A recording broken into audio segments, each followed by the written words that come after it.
that church when the first Episcopalians in Clayton gathered together at the store. Before they crossed over the Jordan. That's right.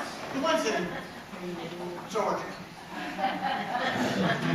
And at that time, my husband was a clergyman, and he was one of the several priests that was invited to come down to Clayton to lead the small congregation at the Storefront Church.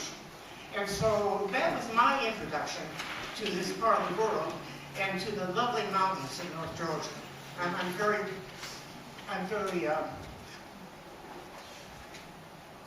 very privileged to be able to live in a community like this.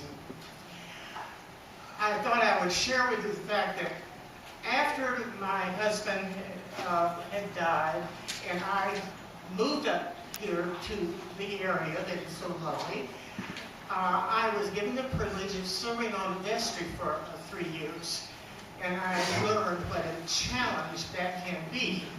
And at that time, we were having trouble with finding a priest, not a small chore, when the bishop was not even in Atlanta, a more difficult chore. So that was one burden on our shoulders.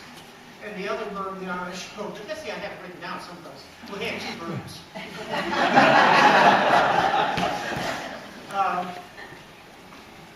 But it was a wonderful 3 years. We managed to start the Godly Play program.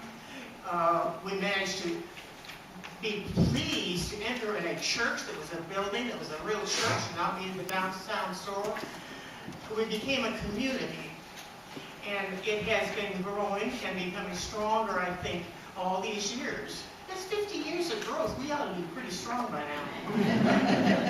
And anyway, having had the privilege to share that much of St. James' life, I just want to thank you all for being here today and our worshiping together. And before I stop, I want to ask my son, please, to stand up because he's my caregiver. My son is Andy Williams. And